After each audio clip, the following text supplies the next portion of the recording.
काय चेष्टा लावली आहे ही? एकीकडे घोषणा केली असं दाखवायचं किंवा एकीकडे परिपत्रक काढायची, पण त्याचा लाभ कुणाला होतोय कोणाला नाही होत आहे हे स्पष्ट करत नाही, किंवा याचा किती गाजावाजा केला जातो, किती काय केलं जातं, नेमकं काय चाललंय, नेमकं काय करायचं आहे, का अन्याय केला जातोय दिव्यांगांच्या वरती, का असं दुटप्पी वागणूक दिली जाते दिव्यांगांना हेच समजत नाहीये. नमस्कार दिव्यांग मित्रमैत्रिणींनो, दिव्यांगांचा आवाज बोलानुभवाचा या चॅनलमध्ये मी ओमकेश आपल्या सर्वांचं सहर्ष स्वागत करतो. खरंच की काही दुटप्पी वागणूक दिली जाते. एकीकडे परिपत्रक काढली जात आहेत, परिपत्रक जर वाचली किंवा जीआर वाचला की मन सुखावतं, खरंच मन सुखावतं, मनाला काहीतरी आनंद होतो. पण त्यातला जे काही शब्दांनी शब्द वाचल्यानंतर समजतं की बाबा यात काय गोम आहे, काय नेमकी गोष्ट आहे. मी आज कशाबद्दल बोलतोय, तर आज बोलतोय मी परिवहन खात्याने एक जीआर काढलाय त्याच्याबद्दल बोलतोय. आज म्हणजे आज काढला नाही, मागे काढलाय, पण आपला व्हिडिओ बनवायला थोडा लेट होतोय, पण क्षमस्व.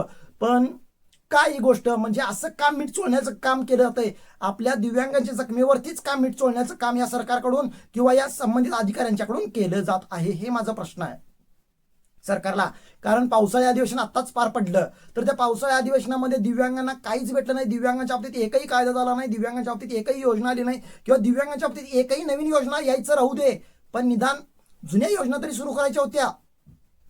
ई रिक्षा असेल, किंवा दिव्यांगांना एसटी प्रवासात सवलत सूट देणं असेल, किंवा दिव्यांगांना शिवांजली वगैरे या ज्या काही प्रायव्हेट बसेस आहेत तर त्याच्यामध्ये सवलत देणं असेल, त्याच्यामध्ये जे काही दिव्यांगांना सवलत मिळत नाही तर त्याच्या बाबतीत असेल, पण काहीच नाही. पण आता परत दुसरी एक मीठ चोळण्याचं काम केलेलं आहे सरकारने. काय नेमका याच्यातून हेतू होता, हेतू आहे आणि हेतू असणार आहे हे मला समजणं झालं. तुम्हाला जर समजत असेल तर तुम्ही मला नक्की कमेंटमध्ये सांगावं. काय विषय आहे, परिपत्रक निघालेला आहे. एक परिपत्रक कशाचं निघाले, तर आतापासून दिव्यांगांना एसटी प्रवास झाला फ्री, असा एक परिपत्रक. म्हणजे अशा ज्या काही बातम्या फिरत आहेत व्हॉट्सअपवरती, इंस्टाग्रामवरती, फेसबुकवरती किंवा स्नॅपचॅटवरती, कुठे पण तुम्ही जे काही सोशल मीडिया वापरता, ट्विटरवरती, टेलिग्रामवरती, युट्यूबवरती, तर ही बातमी काय आहे, तर ही बातमी काय आहे, याचा लाभ कुणाला होणार आहे, सगळ्या दिव्यांगांना होणार आहे का, असे मला प्रश्न विचारले गेले. कारण आम्ही कंडक्टरांच्याकडून ज्यावेळेला मागतोय म्हणजे आम्हाला फ्री प्रवास झाला आहे वगैरे असं सांगितलं जातंय, पण त्याला ते कंडक्टर म्हणतात की ही बातमी खोटी आहे, ही बातमी खरी नाही आहे वगैरे वगैरे. तर तुम्हाला सांगायचं जर झालं तर ही बातमी खरी आहे का खोटी आहे, तर खरी आहे बातमी. ही बातमी खरी आहे, पण ही का बातमी कितपत खरी आहे, कितपत खरी आहे, जितकी तुम्हाला वाटते तितकीच खोटी बातमी पण आहे, किंवा तितकीच अर्धवट बातमी आहे. त्याच्यामुळे तुम्हाला अर्धवट जी गोष्ट घडलेली आहे तर ती पूर्ण ताट भरून तुमच्यापर्यंत वाढलं जात आहे, हे मी तुम्हाला सांगू शकतो. कारण काय आलंय की ही योजना चालू केली आहे दिव्यांगांसाठी, 100% चालू केलेली आहे, पण ही प्रत्येक दिव्यांगांसाठी आहे काय हो, तर मुळीच नाही. प्रत्येक दिव्यांगासाठी ही योजना मुळीच चालू केलेली नाही आहे.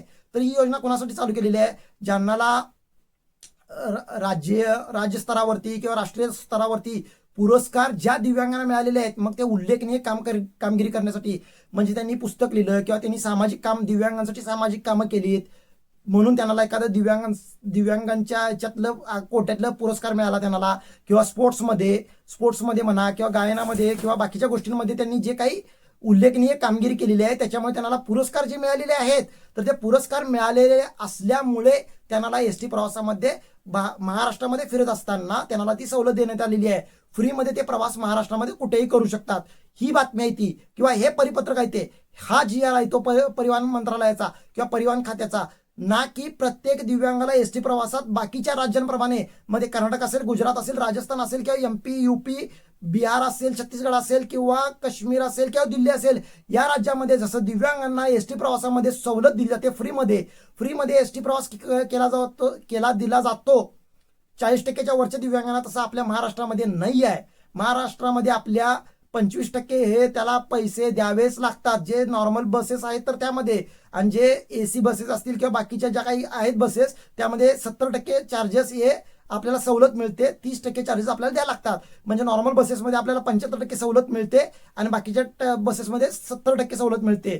तर ही गोष्ट फक्त पुरस्कृत दिव्यांगांना आहे. म्हणूनच मी पहिल्यांदा सुरुवातीला म्हटलं की सरकार आपल्याला दुजाभाव करते, आपल्या दिव्यांगांच्यातच भांडणं लावण्याचं काम, दिव्यांगांनाच भेदभाव करण्याचं काम, दिव्यांगांनाच विभक्त करण्याचं काम हे सरकार करण्याचा प्रयत्न करतंय की काय, असं वाटतंय मला.